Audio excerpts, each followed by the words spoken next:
오늘은 우리가 사무엘상 29장에 있는 말씀을 가지고 함께 교제하게 될 텐데요. 말씀을 시작할 때 한번 제가 한 가지 질문을 좀 드려보고 싶습니다. 우리 형제자매님들은 늘 하나님을 경험하면서 살고 계십니까? 하나님의 임재를 경험하고 계시는가 하는 것입니다. 나의 삶에서 하나님께서 나와 동행하시는 것을 경험하며 살고 계십니까? 오늘 이 사무엘상 29장의 주제는 바로 그것입니다. 하나님께서 나와 함께 하시는 것을 어떻게 경험할 수 있겠는가? 하나님께서 나와 함께 하시고 나를 돕고 나를 구원하시는 그 하나님을 우리는 어떻게 경험할 수 있겠는가 하는 것이 사무엘상 29장의 중심 내용이라고 생각이 됩니다. 그래서 사무엘상 29장의 제목은 이렇게 정해보았습니다. 하나님께 쓰임을 받는 사람은 마지막까지 하나님을 버리지 않는 사람이다. 하나님께 쓰임을 받는 사람은 마지막까지 하나님을 버리지 않는 사람이다. 제가 제가 방금 드린 질문과 이 제목을 이렇게 연결시켜 보시면 제가 오늘 드리고자 하는 말씀을 다 어떤 내용인지 이렇게 감이 잡히실 거라고 생각이 됩니다. 내가 하나님을 경험하고 있는가? 하나님의 도우심과 구원하심을 나는 경험하면서 살아가고 있는가? 그런데 그와 같은 하나님께서 나와 함께하고 계시는 것을 우리는 언제 경험할 수 있는가? 어떻게 경험할 수 있는가? 바로 이 제목과 같습니다. 마지막까지, 끝까지 하나님을 버리지 않을 때, 하나님을 부인하지 않을 때, 하나님을 우리가 배반하지 않고 떠나지 않을 때, 하나님을 맨 마지막에 경험할 수 있다는 것이죠. 하나님께서 등장하시면 그것으로 모든 것이 다 끝나기 때문에, 모든 문제들이 다 해결되기 때문에 마지막이죠. 하나님은 늘 마지막에 등장하십니다. 그래서 모든 것을 다 마무리 지어주시는 거니까요. 오늘 이 사무엘상 29장의 내용은 굉장히 짧습니다. 짧은 내용이고 그 내용도 굉장히 단순합니다. 그러나 여기에는 대단히 중요한 우리가 그리스도인의 삶에 있어서 하나님을 경험하는 그 방법, 어떻게 하면 하나님의 그 역사하심을 내가 경험할 수 있는가 하는 그 부분에 대해서 매우 중요한 교훈을 우리들에게 주고 있습니다. 여기 보시면 지금 이 블레셋 가드 왕 아기스가 이제 온 블레셋 군대를 다 소집해서 이스라엘과 전쟁하러 나가게 됩니다. 그때 다윗을 데리고 나갑니다.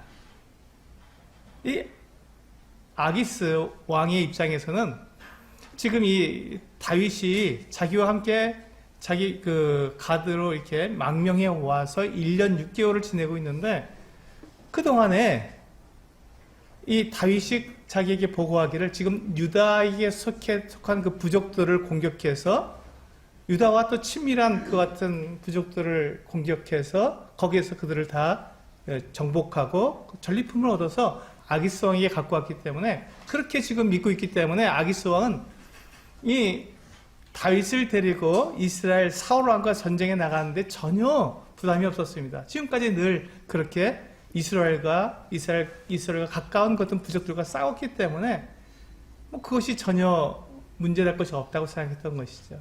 그런데 다윗의 입장에서는 지금 이렇게 아기스 왕과 함께 또 전면전을 벌이기 위해서 사울 왕과 이스라엘 군대와 전면전을 벌이기 위해서 나아가는 것은 매우 어려운 일이었습니다. 정말 진퇴양난의 문제였습니다. 왜냐하면 다윗이 만약에 지금 블레셋 군대에 속해서 전쟁에 나가게 되면 당연히 전쟁에 나아갔을 때 그는 아기스를 배반할 것입니다. 그리고 이스라엘과 한편이 되겠죠.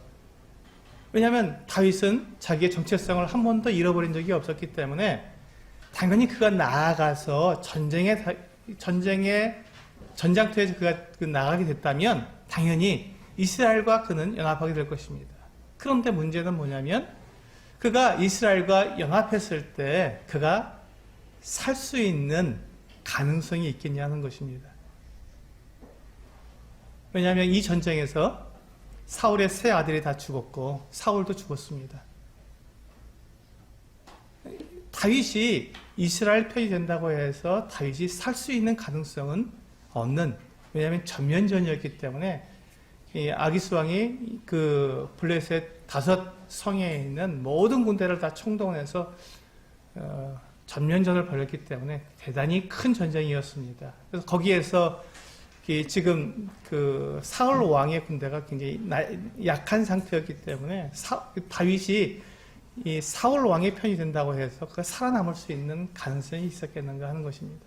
두 번째, 만약에 그 다윗이 나아가서 전쟁을 할 때 그렇다면 이스라엘 편이 되지 않고 블레셋 편이 될 수 있냐? 그것도 안 됩니다. 그게 정체성이 그것을 용납하지 않습니다. 그가 결코 이 블레셋 편이 되어서 블레셋과 함께 싸울 수는 없었습니다.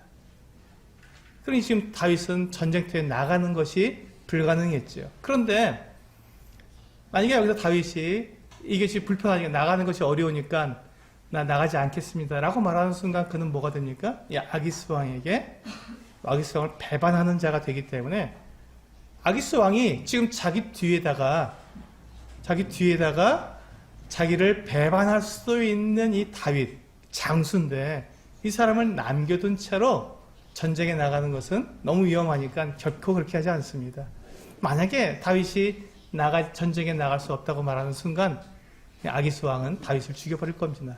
그렇게 하고 죽이고 나가야 그가 안심하고 후방에 대해서 염려 없이 나아가게 되는 것이지, 다윗을 그냥 그대로 다시 안 나간다고 했을 때 그를 그냥 내버려 둘 수는 없는 상황이었습니다.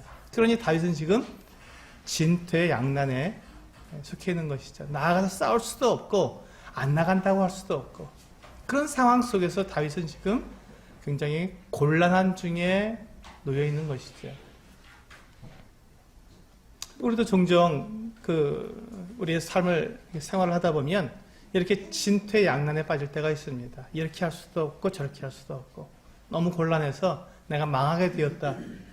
내가 정말 여기서 이제 어떻게 할 방법이 없는데 하나님 나보고 어떻게 하라는 겁니까? 라고 우리가 함께 원망에 섞인 그 같은 말을 할 수 있는 그 같은 상태가 우리의 삶을 살아오다 보면 그런 순간들이 우리에게 있다는 것이죠. 그때 우리는 어떻게 해야 되느냐 하는 것입니다. 그때 우리는 어떻게 해야 하느냐.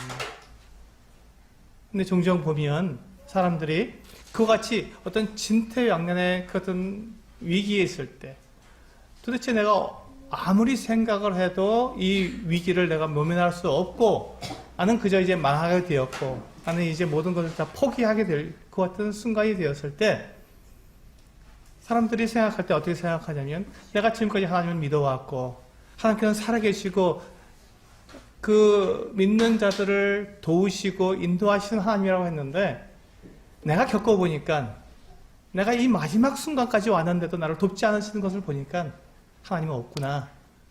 이렇게 불신으로 들어가게 된다는 것입니다.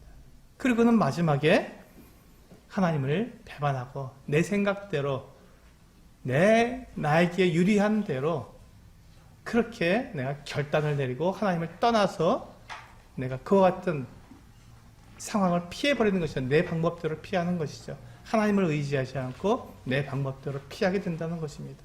하나님을 버리게 된다는 것이죠.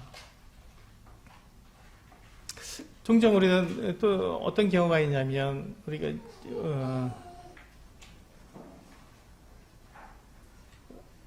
어떤 위기 상황에 있을 때 내 마음은 여전히 내가 하나님을 믿고 있기 때문에 이렇게 자기를 갖다 이렇게 자기에게 말을 합니다.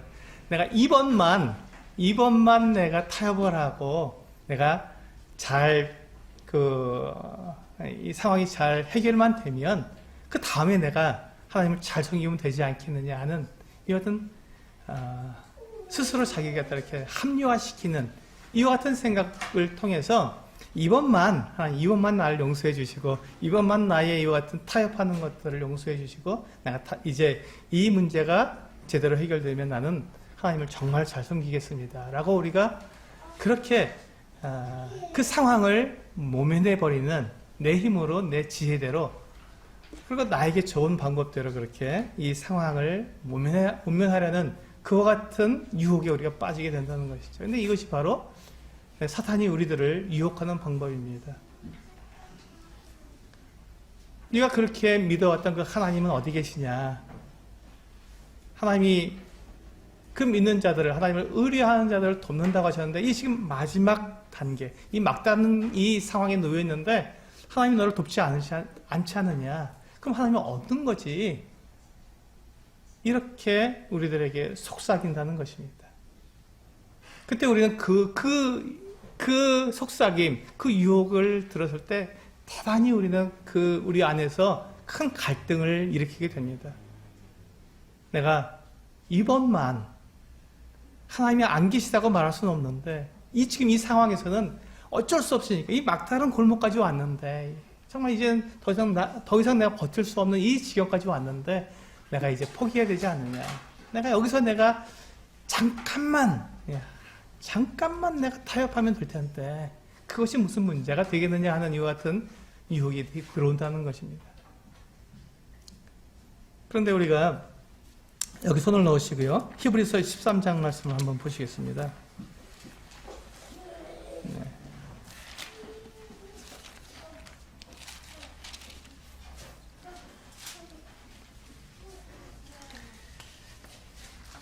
하나님께서 우리들에게 해주신 약속이 있습니다.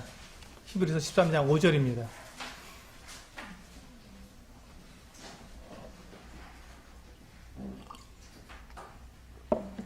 네, 같이 읽겠습니다. 시작.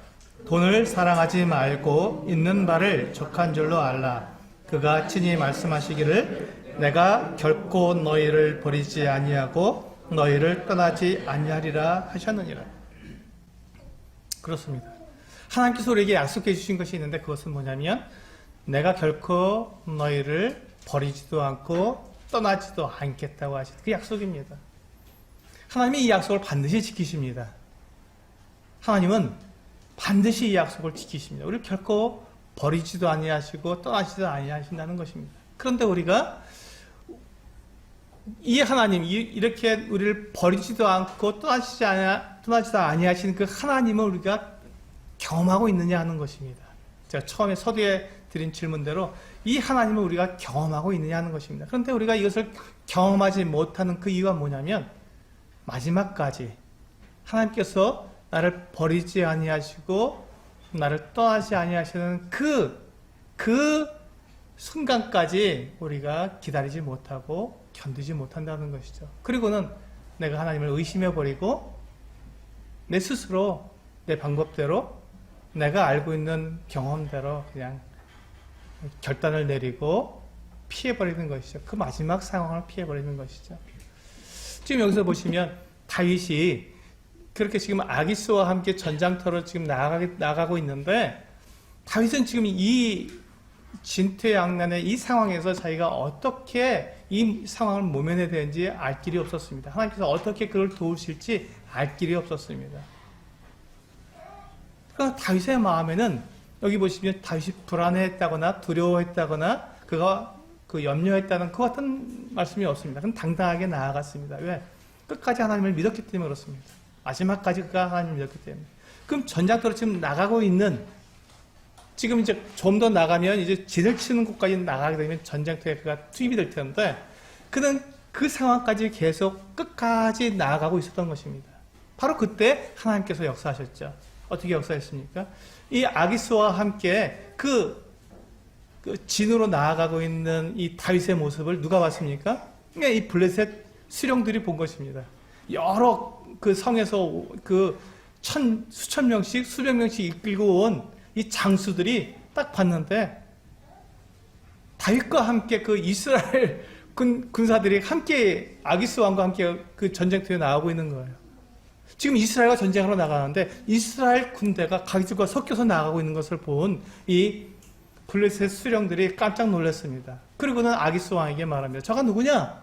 그래서 아기스 왕은 전혀 느낌이 없었습니다. 왜? 1년 반 동안 이 다윗이 정말 충성스럽게 자기를 섬겼기 때문에 당연히 이스라엘과 싸우는데 전혀 그는 아무 감각이 없었는데 다른 블레셋 수령들은 그것을 봤던 것이죠. 이 사람은 지금 그 히브리 사람 아니냐. 그가 누구였냐. 사울은 천천히고 다윗은 만만이라고 사람들이 외치고 노래 불렀던 바로 그 장수다. 이스라엘 장수다.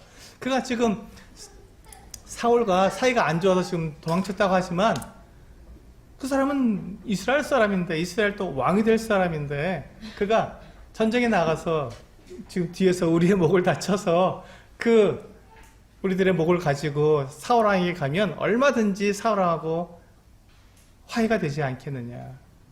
그럴 수 있는 사람을 어떻게 전쟁터에 함께 전쟁에 나가겠느냐 하면서 이 블레셋 수령들이 두려워하고 아기스에게 그 같은 원망을 하게 되었습니다. 아기스 왕이 아무리 자기가 다윗을 신뢰한다고 해도 지금 전쟁에 나갈 때 다윗이 이끄는 그 병사들은 600명밖에 안 되고 지금 자기와 함께 동맹을 가서 함께 전쟁을 해야 될 연합군은 이 한 수령이 보통 수천 명씩 데리고 오는데 그들을 무시하고 다윗만 데리고 나가서 전쟁할 수 없었기 때문에 이 수령들의 말을 들어주게 됩니다. 그리고 다윗을 불러서 내가 너와 함께 전쟁에 나가는 건 난 전혀 문제가 안 되는데 수령들이 그렇게 하니 어떻게 하냐. 그냥 돌아가서 그 시글락에 가서 머물러 있어라 하고 그를 보냅니다. 놀랍지 않습니까? 이와 같은 일들을 하나님께서 하실 줄 누가 알았겠습니까? 다윗이 그것을 알았겠습니까? 몰랐습니다. 아무도 모르는 방법이었어요. 이런 방법이 있었다는 것 자체를 우리는 생각할 수 없었습니다. 그런데 그 마지막에 다윗이 그가 마지막까지 하나님을 의지하고 나아갔을 때 하나님께서는 맨 마지막에 진으로 지금 나아가고 있는 그 순간에 그 수령들의 마음에 그 어떤 불안함을 느끼게 하고 그것에 대해서 아기스 왕에게 호소하게 하고 그 아기스 왕이 그것을 받아들여서 다윗을 의심하지 않고 그 블레셋 그 땅으로 다시 돌려보내는 시글락으로 돌려보내는 이 어떤 모습을 볼 수 있습니다. 완벽하지 않습니까? 하나님의 방법이 이렇게 완벽합니다. 그 누구도 다치지 않고 완벽하게 하나님의 계획대로 다윗을 안전하게 시글락으로 보내는 이 같은 모습을 볼 수 있습니다. 이게 하나님의 방법입니다.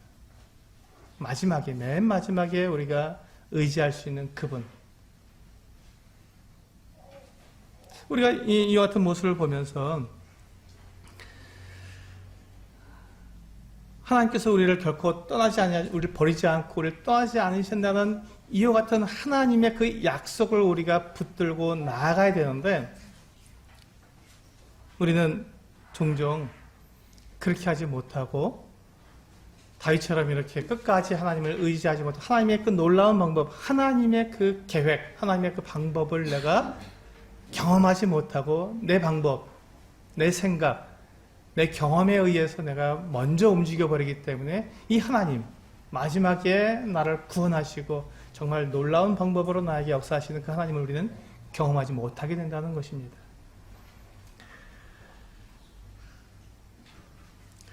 우리가 그렇게 되는 이렇게 이와 같은 유혹을 받는 그 이유가 뭐냐면 이 세상에서 사탄이 우리들에게 속삭이는 우리들에게 늘 전해주고 있는 그 굉장히 인본주의적인 말이 있습니다. 그것이 뭐냐면 내가 있어야 내가 존재해야 하나님도 존재하는 것이고 내가 있어야 천국도 존재하는 것이고 내가 성공을 해야 하나님의 그 복도 있는 것이다 하고 내가 모든 것에 우선이 되어야 한다고 하는 이와 같은 생각입니다. 내가 망하면 하나님의 복이 무슨 소용이 있고 내가 어려움을 당하면 내가 병들면 내가 죽으면 그 하나님 무슨 소용이 있냐라고 우리들에게 속삭이는 것이죠. 어떻게 보면 이것이 맞는 것처럼 생각되지 않습니까? 그렇지. 내가 있어야 하나님도 있는 것이고 내가 있어야 천국도 있는 것이지 뭐 내가 없으면 그게 무슨 소용이야 이렇게 생각될 수 있습니다. 이것이 바로 사탄이 우리들에게 주는 유혹입니다. 성경은 그 반대로 말을 합니다. 성경은 그 반대로.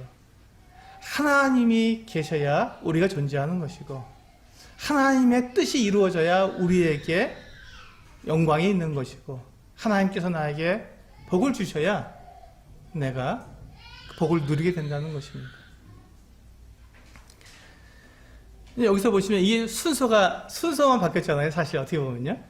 하나님이 계셔야 내가 있는 거고 근데 내가 있어야 하나님도 있는 것이고 어떻게 보면 순서만 바뀐 건데 이 순서 바뀐 것이 우리들에게 그 결과의 차이는 하늘과 땅 차이라는 것입니다. 잘 생각해 보시기 바랍니다. 하나님이 이렇게 먼저 하나님이 우선인 사람은 마태복음 6장 33절에서 뭐라고 말씀하셨냐면 너희는 먼저 그의 나라와 그의 일을 구하라고 말씀하셨습니다. 이렇게 쉽습니다. 그렇습니다. 하나님의 의와 하나님의 나라를 먼저 구하는 이런 사람, 이 사람이 바로 거듭난 사람이죠. 하나님이 우선인 사람. 그런데 내가 먼저인 사람은요, 창세기 3장으로 넘어가 보면 선악을 알게 하는 나무의 열매를 떠먹을 때 왜 선악을 알게 하는 나무의 열매를 사람이 먹었습니까? 내가 하나님처럼 되기 위해서. 하나님처럼 되기 위해서. 내가 있어야 하나님도 있는 것이고 내가 하나님처럼 되어야 한다는 이 같은 생각 때문에 그렇습니다. 그래서 선악을 아는 일에 하나님처럼 되리라고 생각해서 선악을 알게 하는 나무의 열매를 먹은 죄인의 모습입니다. 이 순서가 바뀌었지만 이 바뀐 순서가 완전히 전혀 다른 사람을 나타내 준다는 것이죠. 하나님이 우선인 사람은 거듭난 사람의 모습이고 내가 우선인 사람은 죄인의 여전히 하나님을 알지 못하는 죄인의 모습이라는 것입니다. 그래서 우리가 여기서 보면 이렇게 하나님을 알지 못하는 사람은 어떻게든지 내가 드러나야 되고 또 내가 인정받아야 하고 내가 성공해야 되고 내가 다른 사람과 비교해서 더 나은 삶을 살아야 한다는 이와 같은 생각이 있는 것이죠. 그런데 그렇죠. 하나님이 우선인 사람은 어떻습니까? 하나님께서 나에게 베풀어 주신 그 은혜에 만족하고 감사하는 것입니다. 이 차이가 엄청나죠. 그래서 만약에 내가 우선인 사람은 내 성공을 위해서라면 또 나의 이익을 위해서라면 하나님도 배반할 수 있는 것입니다. 그리고 하나님이 없다고 부인할 수도 있는 것이죠. 누가 그렇게 했습니까? 가룟 유다가 그렇게 하지 않았습니까? 우리 마태복음 16장 말씀 한번 보실까요? 마태복음 16장입니다. 주님께서 제자들에게 이 분명한 가치를 우리들에게 말씀해 주셨습니다. 마태복음 16장 24절에서 27절입니다.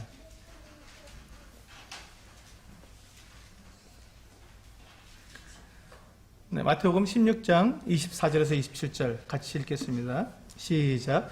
이에 예수께서 제자들에게 이르시되 누구든지 나를 따라오려거든 자기를 부인하고 자기 십자가를 지고 나를 따를 것이니라. 누구든지 제 목숨을 구원하고자 하면 잃을 것이요 누구든지 나를 위하여 제 목숨을 잃으면 찾으리라. 사람이 만일 온 천하를 얻고도 제 목숨을 잃으면 무엇이 유익하리요? 사람이 무엇을 주고 제 목숨과 바꾸겠느냐?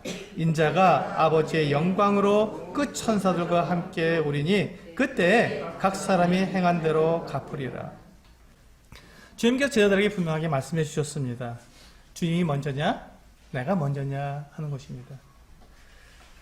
만일 주님이 먼저인 사람은 그는 주님을 위해서 자기의 목숨도 잃어볼 수 있는 사람이라는 것입니다. 그렇게 주님을 먼저 우선시해서 자기 목숨을 잃어버린 그 사람에게 주님께서 뭐라고 말씀하셨냐면 내가 다시 그에게 그의 목숨을 다시 주겠다고 목숨을 다시 되찾을 것이라고 약속해 주셨습니다. 그런데 그 반대로 자기 목숨을 위해서 주님을 버리고 부인하게 된다면 그 사람은 자기 목숨을 오히려 잃을 것이라고 약속해 주셨습니다.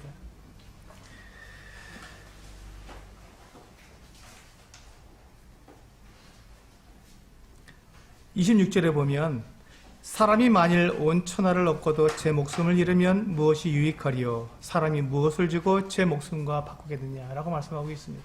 이 목숨이 어떤 목숨입니까? 이 땅에서 살아가는 우리의 육체에 속한 목숨을 말하는 것이 아닙니다. 왜냐하면 그 뒤에 27절에 보면 인자가 아버지의 영광으로 그 천사들과 함께 오리니 그때 각 사람이 행한 대로 갚으리라고 마지막 심판을 말씀하고 있기 때문에 그렇습니다. 지금 재림하신 후에 사람들을 심판하실 때 그 사람들을 심판하실 때 그 주신 그 영원한 생명을 말씀하고 있는 것입니다. 그렇습니다. 우리가 이 땅에서 우리의 목숨을 잃을 수도 있습니다. 주님을 위해서. 주님께서는 그러나 그것에 대해서 두려워하고 염려하지 말라고 말씀하십니다. 왜냐하면 그것보다 더 큰 주님께서 이 땅에 오셔서 심판하실 때 주실 그 영원한 생명, 그 생명을 주시기 때문에 두려워하지 말고 염려하지 말라고 말씀하십니다. 그렇습니다. 그래서 우리가 그 히브리서 11장 6절에 보면 믿음이 없이는 하나님을 기쁘시게 할 수 없다고 말씀하시면서 하나님께 나아가는 자는 반드시 그가 계신 것과 그가 자기를 찾는 자들에게 상 주시는 이심을 믿어야 한다고 말씀하고 있습니다. 그렇습니다. 우리는 이 두 가지를, 하나님을 믿는다고 말할 때 바로 이 두 가지를 믿는 것입니다. 하나님께서 계시다는 것입니다. 하나님께서 우리 눈에 보이지 않는다고 안 계신 것이 아니라 하나님은 지금도 계시고 지금도 우리들의 모든 것들을 다 보고 계시고 알고 계시다는 것이죠. 그리고 그것을 통해서 우리가 행한 대로 다 심판하시는, 그래서 마지막에 우리들에게 상을 베푸시는 분이라고 우리에게 말씀해 주고 있습니다. 우리가 이 땅을 살아가면서 하나님이 보이지 않는다고 해서 그냥 이 육체대로 살아가는 이 세상 방법대로 우리가 살아간다면 그것은 이 11서 11장 6절에 있는 말씀을 믿지 않는 것이죠. 그것을 이루지 못하는 것입니다. 하나님을 믿지 않는 것입니다. 하나님을 믿는다는 것은 바로 이와 같이 그분이 계시며 그분이 우리를 심판하신다는 것입니다. 우리는 그 심판 때 주님께서 우리를 심판하실 때, 그리스도 심판대에서 우리를 심판하실 때 우리는 어떠한 모습으로 주님 앞에서 우리가 나타나게 될 것인가 하는 것입니다. 그렇습니다. 오늘 제가 이 본문에서 말씀드리고 싶은 것은 우리가 이 막다른 상황에 처해 있다고 생각했을 바로 그때, 이제 다 마지막인데 하나님께서 여기까지 도와주지 않으신다면 하나님은 도대체 어디 계신 것인가 라고 우리가 하나님을 원망하고 하나님의 존재 자체를 부인하고 싶어질 때, 바로 그와 같은 유혹이 우리에게 있을 때 우리는 그것이 내가 보기에는 마지막이고 내가 보기에는 더 이상 더 기다릴 수 없다고 생각하는 그때이지만 하나님께는 그렇지 않다는 것입니다.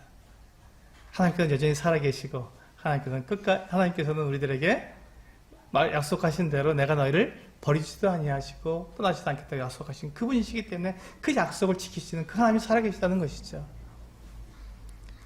그래서 온 천하를 얻고도 제 목숨을 잃으면 무엇이 유익하냐고 말씀하셨습니다. 우리들에게 주실 그 영원한 생명을 우리가 잃어버린다면 그것이 무슨 소용이 있겠습니까? 이 땅에서 잠깐 사는 70년, 80년 살고 우리가 더 이상 육체를 떠나야 되는 그 같은 그 짧은 인생을 위해서 우리의 영원한 생명을 잃어버린다면 너무나도 어리석은 결정이 될 것입니다. 하나님은 우리들에게 목숨을 주실 수도 있고 우리들에게 가져가실 수 있는 분입니다. 그러므로 우리가 우리의 목숨을 지키려고 하는 것보다 하나님께 맡겨드리는 것이 더 안전합니다. 더 안전합니다. 네, 이와 같은 마지막까지 하나님을 의지하고 하나님을 기다린 그 같은 믿음의 그 선진에 대한 예를 한 가지 더 들어드리겠습니다. 다니엘서 3장에 있는 말씀입니다. 한번 찾아보겠습니다. 다니엘서 3장에 보시면 놀라운 신앙 고백이 나오고 있습니다.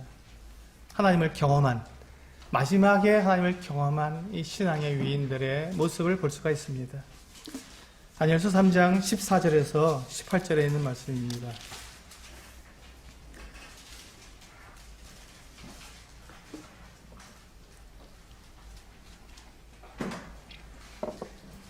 네, 3장 14절에서 18절 말씀 같이 한번 읽겠습니다. 시작. 느부갓네살이 그들에게 물어 이르되 사드락 메삭 아벳느고야 너희가 내 신을 섬기지 아니하며 내가 세운 금신상에게 절하지 아니한다 하니 사실이냐? 이제라도 너희가 준비하였다가 나팔과 피리와 수금과 사면금과 양금과 생황과 및 모든 악기 소리를 들을 때 내가 만든 신상 앞에 엎드려 절하면 좋거니와 너희가 만일 절하지 아니하면 즉시 너희를 맹렬히 타는 풀무불 가운데 던져 넣을 것이니 능히 너희를 내 손에서 건져낼 신이 누구이겠느냐 하니 사드락과 메삭과 아벳느고가 왕에게 대답하여 이르되 느부갓네살이여 우리가 이 일에 대하여 왕에게 대답할 필요가 없나이다. 왕이여 우리가 섬기는 하나님이 계시다면 우리를 맹렬히 타는 풀무불 가운데서 능히 건져내시겠고 왕의 손에서도 건져내시리이다. 그렇게 하지 아니하실지라도 왕이여 우리가 왕의 신들을 섬기지도 아니하고 왕이 세우신 금신상에게 절하지도 아니할 줄을 아옵소서. 여기 보시면 사드락과 메삭과 아벳느고의 신앙 고백이 나옵니다. 지금 이 느부갓네살 왕이 엄청나게 큰 금신상을 만들어 놓고 모든 신하들을 다 불러놓고 그 앞에서 이 악기 소리가 날 때 그 금신상에게 절하도록 그렇게 명령을 내렸습니다. 절하지 않는다면 그 벽돌을 굽는 그 풀무불, 용광로 같은 그 뜨거운 불에다가 당장 던져 넣겠다는 것입니다. 그런데 이와 같은 이 느부갓네살 왕, 그 바벨론 제국의 가장 이 금머리처럼 정말 이 용맹한 왕, 느부갓네살 왕이 그 엄중한 명령을 내렸습니다. 당장 풀무불에 넣겠다. 절하지 아니하면. 이와 같은 명령을 듣고서도 사드락과 메삭과 아벳느고는 이 음악 소리가 났을 때, 악기 소리가 났을 때 그 금신상에게 절하지 않았습니다. 그래서 그들이 붙잡혀 왔죠. 왕에게 붙잡혀 왔습니다. 그때 왕이 그들을 아껴서 한 번 더 기회를 준 것입니다. 다시 한 번 기회를 줄 테니까 절해라. 그러면서 뭐라고 말을 했냐면 누가 내 손에서 너희를 건져낼 수 있느냐? 그럴 신이 어디 있느냐? 풀무불에 던져 넣으면 다 죽을 텐데 그럴 것 아니냐? 마지막이라고 말을 했습니다. 그때 이 사드락과 메삭과 아벳느고가 느부갓네살에게 말을 합니다. 왕이시여, 그렇지 않습니다. 우리가 섬기는 그 하나님이 계시다면 그 하나님이 우리를 왕의 손에서 건지고 우리를 그 풀무불에서 건져내실 것입니다. 여기까지가 우리가 가지고 있는 믿음입니다. 일반적으로 우리가 가지고 있는 좋은 믿음이죠. 근데 여기에서 이 세 친구는 한 걸음 더 나아갔습니다. 그렇게 하지 아니하실지라도, 그렇게 하지 않으실지라도 그들이 풀무불에서 건짐을 받지 못한다 할지라도 그 마지막에 그들이 완전히 다 사라져 없어진다 할지라도, 목숨을 잃는다 할지라도 왕이요, 우리는 왕의 그 신상에게 절할 수 없습니다. 우리는 내 목숨을 잃고 나의 모든 것을 다 잃어버린다 할지라도 하나님을 결코 버릴 수 없습니다. 하나님은 내 목숨보다 더 크신 분이시고 하나님은 나의 안위보다 더 소중한 분이시기 때문에 나는 결코 하나님을 버릴 수 없습니다. 내 목숨이 끊어진다 하더라도 하나님을 버릴 수 없습니다. 라고 고백한 것입니다. 그렇습니다. 우리는 마지막은 아직 오지 않은 것입니다. 하나님께서 우리를 버리지 아니하시고 우리를 떠나지 아니하시는 그것을 경험할 때까지는 아직은 끝이 오신 것이 아닙니다. 만약에 이 세 친구가 풀무불에 던져서 다 죽었다 할지라도, 불에 타 죽었다 할지라도 아직은 끝이 아니라는 것입니다. 왜? 하나님의 심판이 남아있기 때문에 그렇습니다. 모든 사람들을 다 불러서 부활해서 하나님 앞에서 심판받는 마지막 심판이 남아있기 때문에 그렇습니다. 그때 하나님께서는 그들에게 영광을 주실 것이고 그들에게 영원한 생명을 주실 것이기 때문에 아직은 끝이 아니라는 것입니다. 우리의 눈에는, 사람들의 눈에는, 느부갓네살 왕의 눈에는 우리가 이 땅에서 살고 있는 이 육체를 가진 이 생명이 전부라고 생각이 들지만 하나님은 그것이 전부라고 말씀하시지 않으십니다. 아직은 끝이 아니라고 말씀하시는 것이죠. 그것을 이 사드락과 메삭과 아벳느고가 동일하게 믿었던 것입니다. 그래서 그렇게 하지 아니하실지라도 왕이시여, 우리는 왕이 만든 그 금신상에게 전할 수 없습니다. 하나님을 버릴 수 없습니다. 하나님은 내 목숨보다 더 크신 분이기 때문에 이렇게 이 세 친구가 하나님 앞에, 이 느부갓네살 왕 앞에 자기들의 신앙을 고백하게 되었을 때 어떤 일이 일어났습니까? 느부갓네살 왕이 너무 화가 나서 풀무불을 7배나 더 뜨겁게 하라고 했습니다. 7배나. 그리고는 이제 내가 이렇게까지 뜨겁게 하고 너를 집어넣었는데 어떻게 너희가 살아나올 수 있느냐. 느부갓네살 왕은 여전히 자기의 생각, 자기의 느낌, 자기의 경험대로 그렇게 하나님을 조롱하고 있었던 것이죠. 그래서 결국 이 세 친구가 푸른 불에 던져졌습니다. 여기서 우리는 보통 생각합니다. 하나님 여기까지 오면 무슨 기적을 베푸셔서 푸른 불에 던져지지 않도록 하시는 것이 하나님의 방법이라고 우리는 생각합니다. 그것이 우리의 기준이지요. 그런데 그렇지 않았습니다. 하나님께서는 아직 그것이 끝이 아니라는 것입니다. 더 가야 한다는 것이죠.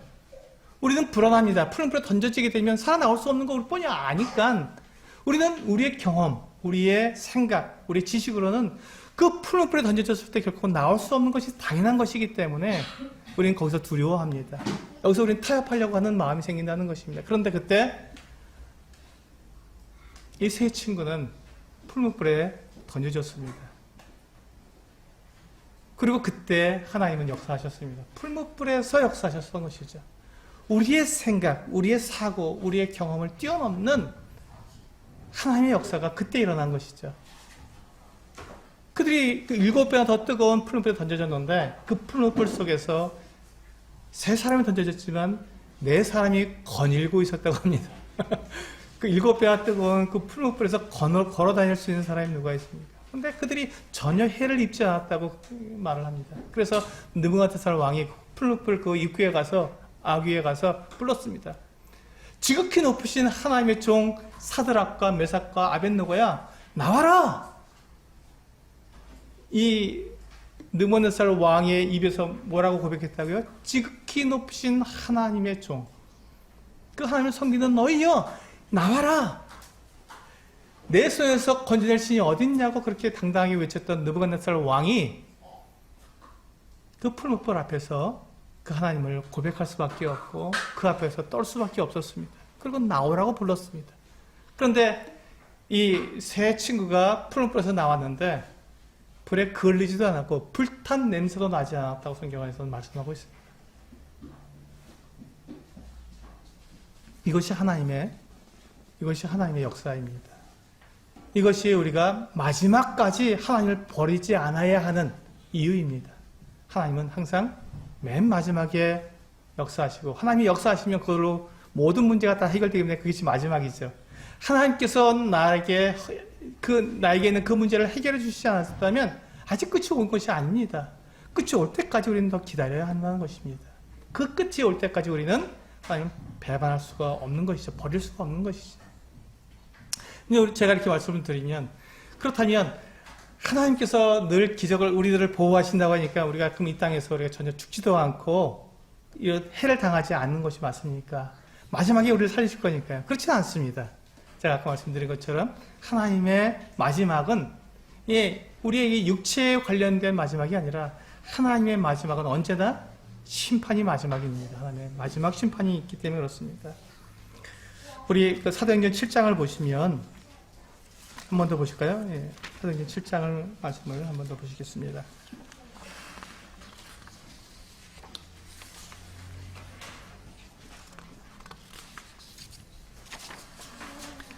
사도행전 7장 55절에서 60절 말씀입니다.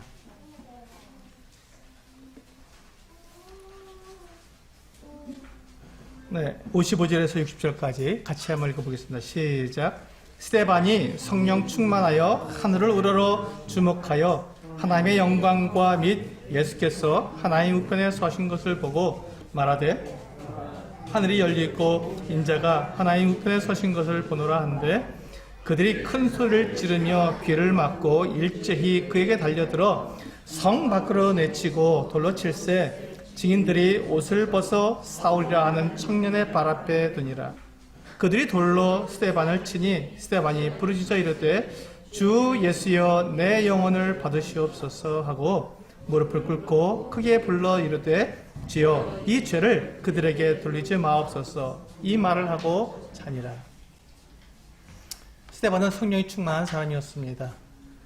스데반은 주 예수님을 증거하기 위해서 그가 정말 부단한 애를 쓴 사람이고 두려움 없이 예수 그리스도를 사람들에게 전한 놀라운 하나님의 종이었습니다. 그런데 그가 어떻게 됐습니까? 그가 어떤 죽음을 맞이했습니까? 돌에 맞아서 죽는 이 끔찍한 정말 비참한 최후를 맞이했습니다. 하나님께서 내가 너를 버리지도 않고 떠나지도 않겠다고 약속하셨는데, 그렇다면 이 지금 스데반은 하나님께 버림받은 사람인가요? 스데반은 하나님께서 그를 떠나신 그 같은 사람인가요? 그렇지 않다는 것입니다. 여기 보세요. 스데반이 하늘을 우러봤을 때 예수께서 그 보좌 우편에 서셨다고 하고 있습니다. 이 스데반을 영접하시기 위해서 일어서신 거예요. 하나님의 그 보좌 우편에 앉아 계셔야 할 그분이 일어서신 겁니다. 스데반을 향해서 그를 맞이하시기 위해서 일어서셨어요. 이 영광을 이 스데반은 경험하게 된 것입니다. 감히 하나님의 아들 예수 그리스도께서 나를 맞이하시기 위해서 일어서신다는 거, 얼마나 영광스럽고 놀라운 일입니까? 그분은 앉으셔야 하는 분인데 그분이 일어서셨다는 것은 너무 놀라운 영광입니다. 스데반은 그 같은 영광을 경험한 사람입니다. 결코 하나님께서, 우리 주님께서 스데반을 버리지도 않으셨고 떠나지도 않으셨습니다. 물론 그가 이 땅에서 그 육체는 죽음을 맞이했죠. 그래서 그에게 뭐라고 했냐면 마지막에 그가 잔다고 말씀하셨던 것입니다. 죽은 게 아니라 잔다고 말씀하셨습니다. 그렇습니다. 스데반은 잠시 잠들었습니다.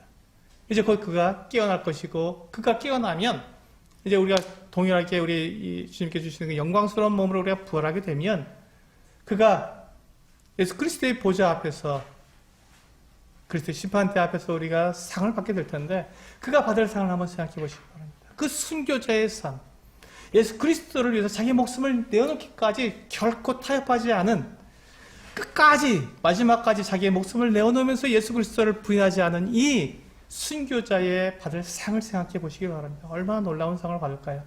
얼마나 영광스러운 상을 받을까요? 그렇습니다. 우리들의 끝은 이 세상에서의 삶으로 끝나는 것이 아닙니다.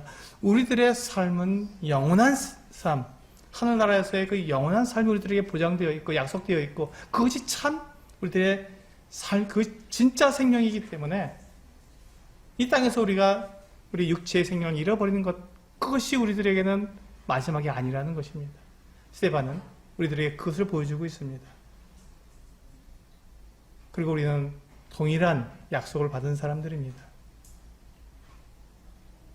주님께서 우리를 결코 버리지도 아니하시고 떠나지도 않겠다고 약속하신 그 약속을 우리도 동일하게 받았고, 우리가 언젠가 우리들의 육체를 떠나서 주님 앞에 나아가게 될 때 잘했다, 착하고 충성된 종이라고 우리를 불러주실 것입니다.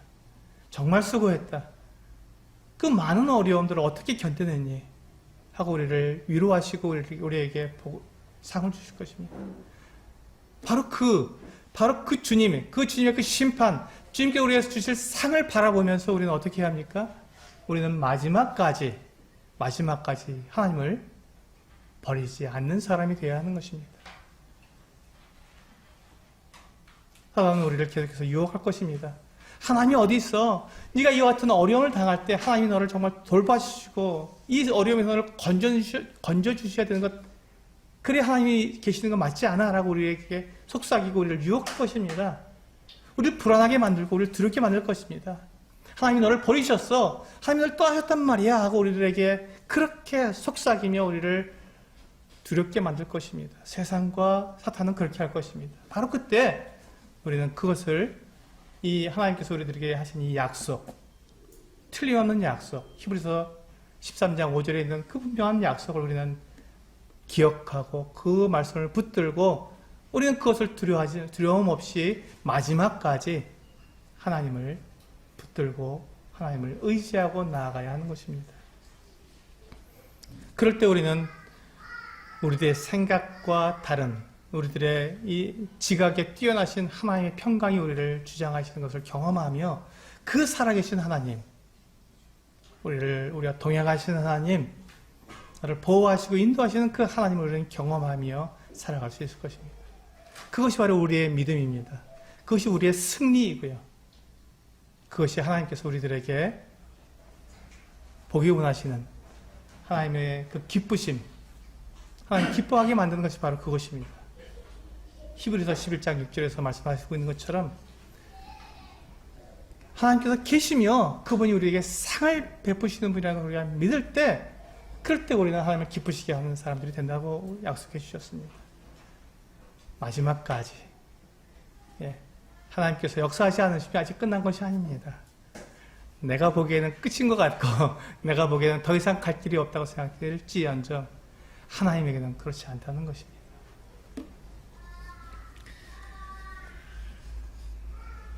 네. 하나님께 쓰임을 받는 사람은 마지막까지 하나님을 버리지 않는 사람입니다. 하나님은 반드시 약속을 지키시기에 우리도 그 약속을 믿고 나아가는 형제자매들 되시기 원합니다. 기도하시겠습니다.